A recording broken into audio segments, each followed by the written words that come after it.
Let me explain about multiplexer 4:1 using 2:1 multiplexer. So here, because I am using 2:1 multiplexer, I have to create a module of this multiplexer. I create module of this multiplexer in basic modeling or any other modeling. The basic modeling, in the sense, I go for behavioral modeling to create 2:1 multiplexer and use that as a component within the program where multiplexer 4:1 is defined or described. So in order to create 2:1 multiplexer, let me go to the first slide. Here, the 2:1 multiplexer will have the logic symbol of this kind, where there will be two inputs which are selected by single selection bit. If S is 0, A will appear at the output as Y. If S is 1, then B will appear at the output as Y. So the external interfacing ports are declared in the module. As you can see here, so module, we have called it as mux. So the mux is the module which is declared. Then input you have got A, B, S. As we have already seen, A and B are the two inputs. S will select one out of A and B. Then output is Y. So module is declared according to the logic symbol which is shown here. So that is the first part of the program. To declare the module is the first part of any Verilog program. Later on, you are going to have the architecture part. Now, the Y, which is the output, will be declared as register to provide buffer for the output. And the architecture part in behavioral modeling will always be enclosed within the always keyword. At will be there as the syntax. A, B, S are the input list. So the always begin here, and you are going to have a Boolean expression for getting of the output in 2:1 multiplexer. Coming back to the logic diagram here, the logic diagram has got A and B, as you can see. The selected S, if it is 0, then the inverter here is going to make it as S bar. So this AND gate will be enabled so that A will appear through the OR gate to the output as Y. If S is 1, then it is applied as one of the input to the second AND gate. Then AND gate is enabled so that B will come out of the AND gate to appear as output through the OR gate as Y. So this is the logic circuit diagram to get the output for inputs A and B being selected by S. So truth table is shown here. When S is 0, output is Y. When S is 1, output is B. So this is how the 2:1 multiplexer work. So that is described in the architecture here by the Y. Y, when S is inverted, A is the output. When S is not inverted, then B is the output. So this is the Boolean expression which defines the architecture or the functional part of the 2:1 multiplexer. This is the end which is going to end the always, then finally the end module. So you have created a multiplexer 2:1 here. So you have called it as mux here. Module is the keyword for declaring the module, followed by MUX you have got. That is what the name of the module that you have created here, which is user defined. Now let us go to the 4:1 multiplexer using 2:1.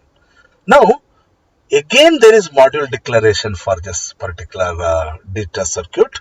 So let us see what are all there in the logic symbol. In the logic symbol, as you can see, there is I0, I1, I2, I3. These are the four inputs. Then S0 and S1 are the selection which will select out of the combination of the two. If they are 0, 0, I0 is selected, 0, 1, I1 is selected, 1, 0, then I2, 1, 1, then I3 are selected to go to the output.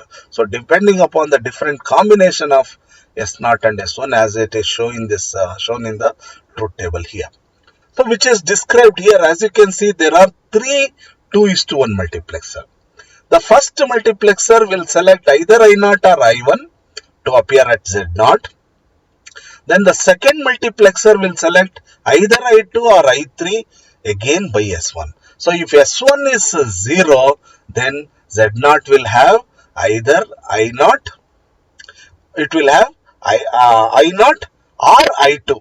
I0 from first multiplexer, I2 from the second multiplexer will come when S1 is 0. When S1 is 1, I1 from the first multiplexer, I3 from the second multiplexer will appear at the output of these two multiplexers. Then either Z0 or Z1 is selected by S0. Suppose if S0 and S1 both are 0, let us say. So S1 0 means I0 will come at Z0, I2 will come at Z1. When S0 is 0, Z0 will appear at the output. That means I0 will appear at the output.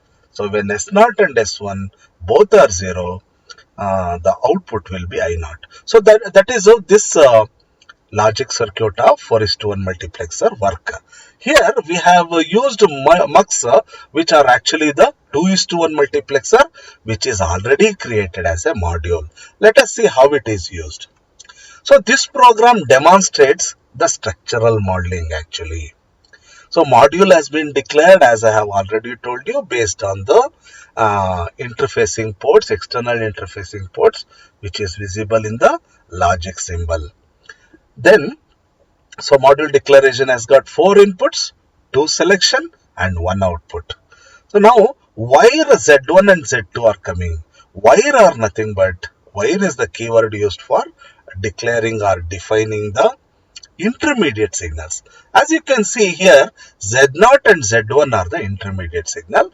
They are not shown in the logic symbol as the exterior or the external ports. So they have to be declared. So they are declared using the wire here. Wire is the keyword which will declare the intermediate signal. So you have got mux here in 3 places. These statements are called as instantaneous statements. Instantaneous statements will have the name of the component which you are going to borrow or import. See here, you are already created a 2:1 multiplexer. You have called it as mux here. As you can see, module name is mux. So if you use that mux here in these 3 places, you are borrowing 3 multiplexers of 2:1. Then here in the original 2:1 multiplexer, you have got A, B and Y as the signals. So A, B, S, Y are the formal signals. So the formal signals will be there while the component or the module is created or described. So now the same multiplexer are used in 3 places, but the signals used are different here. That is according to what you have in the circuit of the 4:1 multiplexer. In the place of A, you have got I0 here. In the place of B, you have got I1 here. In the place of S, you have got S1 here. In the place of Y, you have got Z0 here. So linking those signals in the places of the module that is borrowed is actually the instantiating or associating. A, B, S, Y are the formal signals what you find in the original circuit.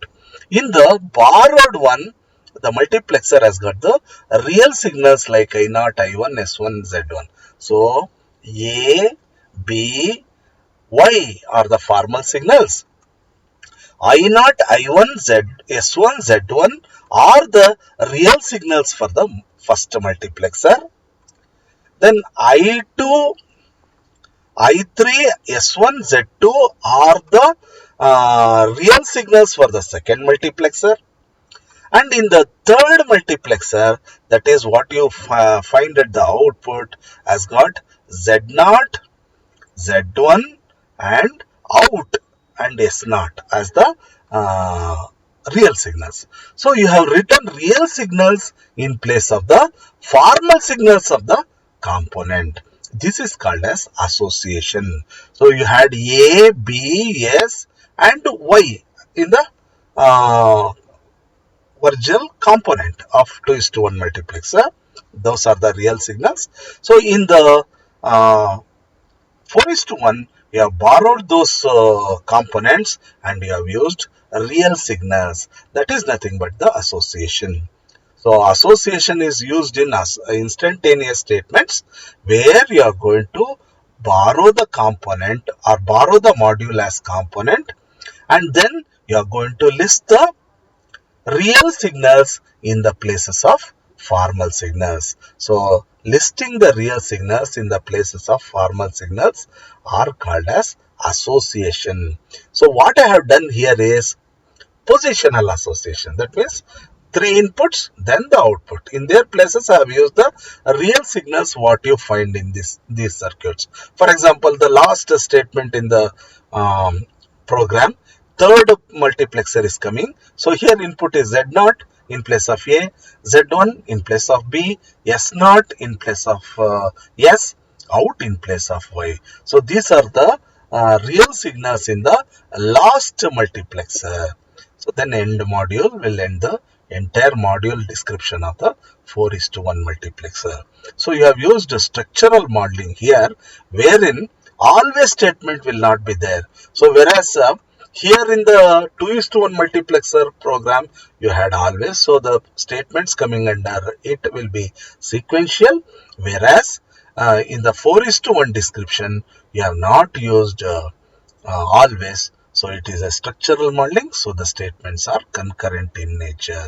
So this is the program which describes 4 is to 1 multiplexer using 2 is to 1 multiplexer. So what you did was you created 2 is to 1 multiplexer using one program, that is behavioral modeling, and that 2 is to 1 multiplexer module is borrowed into the program of the 4 is to 1 multiplexer, where you are binding those modules as the components by calling by their name, because you have used the same name as that of what is being used in the creation of module. So by using the same name here in the program, you are borrowing multiplexer 2 is to 1 as a component, and in those component whatever the formal signals are there, in their position we have got real signals in the 3 2 is to 1 multiplexers. So this is how 4 is to 1 multiplexer is created using 2 is to 1 multiplexer. Thank you so much.